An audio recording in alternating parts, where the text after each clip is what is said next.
The Forgotten Whispers, the Patient Who Never Left. The abandoned Blackwood Asylum had been closed for decades, yet rumors persisted about strange noises, shadowy figures, and the occasional missing person. Some said the spirits of the tortured patients still roamed the halls, while others whispered about something far worse, something that had never truly died. Ethan Carter, a paranormal investigator, was drawn to the asylum's dark past. His research led him to patient 108, a man known only as the Whisperer. This patient was rumored to have vanished the night of a fire that destroyed the lower levels, but his name still appeared in records decades later. No one knew how or why. Determined to uncover the truth, Ethan entered the asylum, armed with a flashlight, camera, and a notebook filled with old case files. The air was thick with decay, the walls lined with peeling paint and graffiti from trespassers who had dared to enter before him. As he explored, he noticed something unsettling. The asylum was eerily silent, too silent. No sound of rodents scurrying, no dripping water, just an unnatural stillness. Then he heard it, a whisper, soft, distant, yet unmistakable. He spun around, flashing his light down the corridor. Nothing. But when he turned back, the case file in his hands had changed. The words were smudged, rearranged. One line stood out: "He never left, he never will." A chill crawled up Ethan's spine. He pressed forward, entering what used to be the patient cells. He glanced into each one: rusted bed frames, broken restraints, shattered glass. Then he saw it. One door was locked, from the inside. A patient record was pinned to the door, brittle with age. It belonged to patient 108, but something was wrong. The last recorded update was from last year. Before Ethan could react, his flashlight flickered. The whispers grew louder, overlapping, turning into maddening murmurs. He backed away, until something grabbed his wrist. Ice-cold fingers, a grip too strong to be human. The light died, the whispers turned into screams, and then, silence. The asylum swallowed him whole. The dark history of real asylums that inspired Asylum game developers. The game Asylum takes heavy inspiration from the real-life horrors of psychiatric hospitals, many of which were infamous for their inhumane treatment of patients. Institutions like Pennhurst Asylum, Danvers State Hospital, and Beechworth Lunatic Asylum housed thousands of individuals, many of whom suffered not only from mental illness but also from the cruelty of the very institutions meant to treat them. One of the most well-known examples is Pennhurst Asylum, which opened in 1908 in Pennsylvania.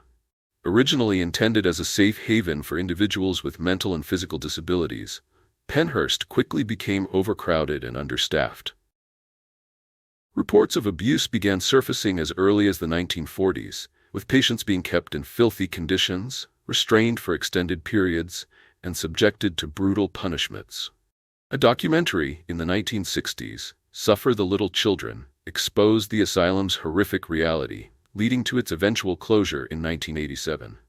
However, many believe that the suffering of those trapped within its walls still lingers, with numerous paranormal reports and ghostly sightings making it one of the most haunted locations in the United States. Similarly, Danvers State Hospital in Massachusetts, which opened in 1878, became notorious for its cruel psychiatric treatments. Initially built to house only 600 patients, the facility's population swelled to over 2,000 by the mid-20th century. With limited staff and resources, patients were often left in complete neglect.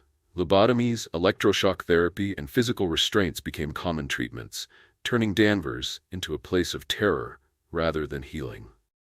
The asylum closed in 1992, but its eerie architecture and haunted reputation have made it a source of inspiration for many horror stories, including Asylum. Australia's Beechworth Lunatic Asylum also shares a grim past. Operating from 1867 to 1995, it was home to over 1,200 patients at its peak, many of whom were committed for questionable reasons.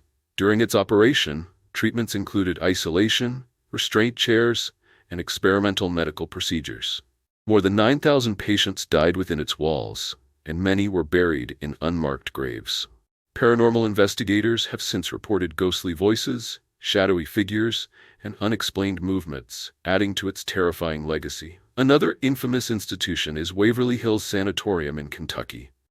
Although primarily a tuberculosis hospital, it housed thousands of patients between 1910 and 1961. The high mortality rate led to the creation of a body chute, a long tunnel used to discreetly remove corpses. Stories of mistreated patients, painful experimental treatments, and the lingering spirits of the dead have cemented Waverly Hills as one of the most haunted places in the world. These asylums share a common theme. Places meant for healing became sites of suffering. The fear of being trapped in such an institution, subjected to cruel treatments, and forgotten by the world is what makes these locations truly horrifying. The game Asylum draws upon these real-life nightmares, turning them into a psychological horror experience that reflects the darkness of the past. The patient speaks. Ethan Carter awoke to darkness. His head pounded, his limbs felt heavy, and his breath came in short, panicked gasps. The air was thick with the stench of mildew and something else, something rotten. He tried to move, but something restrained him. Leather straps. His heart hammered as his fingers traced the cold, rusted metal of an old asylum bed frame. He was strapped down. He was in a patient's room. A sharp whisper sliced through the silence. "You wanted the truth, didn't you?" Ethan's flashlight lay flickering on the floor just outside the bed. The beam illuminated the wall across from him, and his stomach clenched at what he saw. Scratched into the concrete over and over again were the words, "He never left." Then, footsteps, slow, deliberate, coming closer. Ethan's breathing quickened as a figure emerged from the shadows.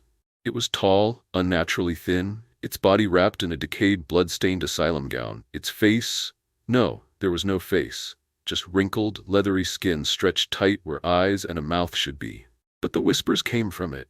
"I never left, Ethan, and now, neither will you." The bed frame trembled as Ethan struggled. The straps dug into his wrists, refusing to budge. The thing stepped closer. The whispers turned into a shriek, louder, piercing, invading his mind. Then, darkness. Blackwood Asylum, 1 week later. Detective Laura Hale stood at the asylum's entrance, staring at the abandoned building. She had been assigned to investigate the disappearance of Ethan Carter. His camera was found just outside, its footage corrupted except for one frame.